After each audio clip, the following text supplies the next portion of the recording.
जिल्ह्यामध्ये गेल्या 15 दिवसापासून अतिवृष्टीनं धुमाकूळ घातलेला आहे। यामध्ये सर्व शेतकऱ्यांच्या शेती पिकांचं नुकसान झालेलं आहे। काही ठिकाणी तर अशी परिस्थिती आहे की शेतीमध्ये माती सुद्धा राहिलेली नाही। सोयाबीन असेल, कापूस असेल, मूग असेल, उडीद असेल, कोणतंही पीक राहिलेलं नाही।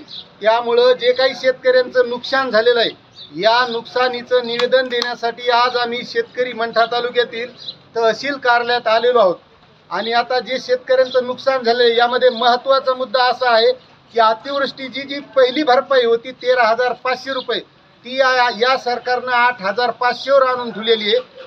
3 हेक्टरची मर्यादा होती ती 2 हेक्टरवर आणून ठेवलेली आहे। आणि पीक विम्यामध्ये हे जे काही ट्रिगर होतं अतिवृष्टीबाबतचं, हे वगळलेलं आहे। म्हणजे शेतकऱ्याला नुकसान भरपाई ही कमीत कमी मिळणार आहे। आणि या ज्या शेतकऱ्यांचं नुकसान झालंय याचे पंचनामे करताना त्यामध्ये कोणत्याही प्रकारचे निकष न लावता शेतकऱ्यांना 100% नुकसान भरपाई मिळणं गरजेचं आहे। आणि अशा प्रकारची मागणी आज आम्ही तहसील कार्यालयात निवेदन देऊन केलेली आहे। सगळंच ओला करण्याची गरज आहे, कारण नुकसानच असं झालेलं आहे की 100% शेतात पिकच राहिलेलं नाही। पूर्ण नेस्त नापूस झालं आहे, कापूस जमिनीवर झोपलेला आहे, सोयाबीन तर दिसायलाच तयार नाही, अशी परिस्थिती आहे पूर्ण।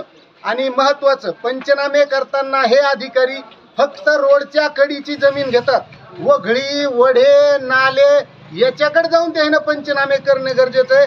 रोडच्या कडीला याच्या गाड्या उभ्या राहतात, फक्त तिथंच पंचनामे होतात आणि ते निकष लावले जातात। त्यामध्ये खऱ्या शेतकऱ्यांचं जे नुकसान झाले त्याची भरपाई मिळत नाही।